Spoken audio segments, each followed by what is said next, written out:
Balik lagi di PSR, kali ini kita akan nge-review film Keluarga Cemara 2.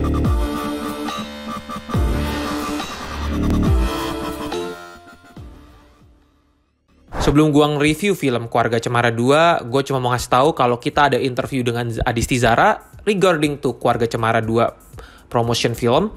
Please check the video in our YouTube channel. So, untuk film Keluarga Cemara 2, film ini sequel dan dalam narasi ceritanya ada time skip sekitar beberapa tahun. Of course kelihatan banget sehingga case-case-nya udah pada dewasa banget ya gitu ya, dari 2018-2019 tiba-tiba ke 2022. Kalau film Keluarga Cemara pertama mau ngomongin soal transisi ekonomi di mana highlightnya adalah di Zara sebagai Eis. Kalau di sini kita fokusnya kepada Ara. Eis tetap di highlight, cuma capturing lebih ke relationship-nya dia. Abah dan emak juga di capture, tapi udah nggak lagi ngomongin ya ekonomi karena kan udah getting better ya ceritanya, ekonominya Abah udah dapat kerjaan baru dan lain-lain. Tapi lebih ke permasalahan keluarga, di mana kok orang-orang di sini atau keluarganya ya konteks ini sangat ngedespise atau meragukan Ara, sehingga Ara kecewa, udahlah nggak mau janji-janji gitu. Jadi ini intinya fokusnya sih di Ara ya gitu ya. Nah, anak yang paling kecil juga udah sedikit lebih gede di sini, jadi kayak balita gitu, dan lucu banget sih di sini. Di sini sih scene lucunya sih di anaknya itu sih parah banget. But anyway, gimana filmnya? Menurut gue filmnya masih capturing the warm moment of the family, meskipun gak relate ya. Gue yakin gak banyak orang yang relate banget gitu dengan keluarga seperti ini. Pasti banyak yang keluarga broken home yang gak relate gitu. Tapi either way, gue baca tweet yang menurut gue bagus banget. Keluarga Cemara ini berhasil menggambarkan warm keluarga Indonesia. Kalau teman-teman punya keluarga atau relate dengan keluarga yang seperti ini, bersyukurlah. Tapi kalau teman-teman yang gak relate, at least appreciate aja gitu loh. Atau at least bisa turut merasakan kehangatan dari keluarga Cemara. Nah, secara teknis, I see that di sini sama seperti Keluarga Cemara pertama secara sinematografi dan lain-lain. Meskipun sutradaranya berubah ya, dari Yandi Lauren ke Ismail Basbet gitu.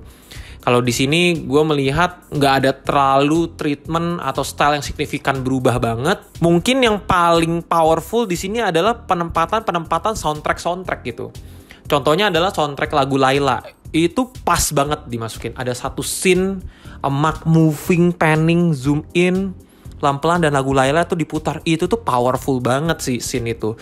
Kita langsung bisa nge-capturing perasaan emak sebagai ibu ketika anak-anaknya itu punya problem dan bingung dia harus bagaimana, keresahan seorang ibu rumah tangga. Itu berhasil di-capture banget sih dalam kesengsaraan, penderitaannya, keluh kesahnya atau kemumetannya, kesetresannya itu berhasil banget cuma dengan zoom in, panning, set dan lighting yang mendukung banget gitu. Itu salah satu contohnya. Misalnya contoh lainnya adalah ketika lagu Ardhito main, rasa-rasanya ketika si Ara dan yang diperankan Muzaki, I don't know, lupa karena nama karakternya, itu lagi mau pergi ke Kampung Badak, di mana kelucuannya, explorationnya gitu dengan lagunya Ardhito yang very very childish, very very swing gitu, moodnya kayak ceria banget. Itu pas banget momentumnya. Dan gue melihat banyak adegan-adegan yang cocok banget sama soundtracknya sih gitu. Kalau dari sisi acting sih nggak perlu diragukan lagi sih, menurut gue udahlah. Di sini sih tetap highlightnya Widuri gitu, si Ara atau pemeran si Ara. Di sini MVP-nya dia gitu. Kalau nggak ada dia sih, ya memang dia di set sebagai penggerak cerita, plot device ceritanya, tapi dia berhasil bikin kita jadi ada empathy, ngerasain gitu. Satu keluarga ini dibikin rusuh, dibikin bingung, dibikin resah sama kelakuan dia yang sampai akhir pun gak masuk akal. Kenapa Ara ini bisa ngomong sama ayam, tiba-tiba di akhir ngomong kambing, bla bla bla and stuff gitu.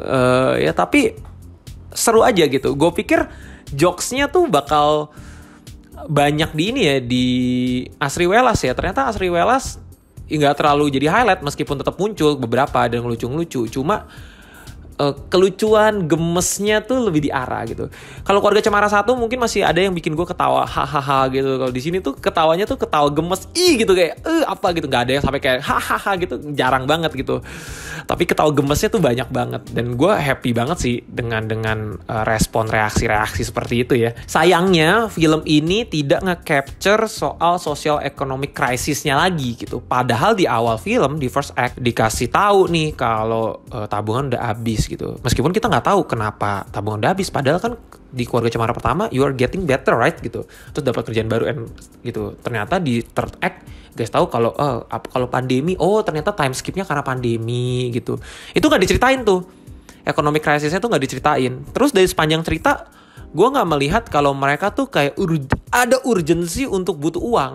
Beda kayak yang pertama, ada urgensi untuk butuh uang. Di capture dengan si Zara harus malu-malu jualan opak, terus harus mikirin ini, si Abah bekerja keras sampai jatuh, sampai luka pas jadi kuli, harus nyari kerjaan lain, ojek dan lain-lain. Kalau di sini tuh kayak ya emang sih di awal, cuma kok kayaknya si Eusnya biasa-biasa aja, arahnya juga biasa-biasa aja gitu. Semuanya getting better, masih bisa masak, masih bisa ini, masih bisa bikin bisnis. Kayaknya tuh masih ada security gitu loh. Beda banget kalau yang pertama kayak gue butuh kayaknya nih sampai mau jual rumah gitu. Gitu-gitu. Either way, terlepas itu gue happy banget, gue enjoy banget nonton Keluarga Cemara 2, warm banget.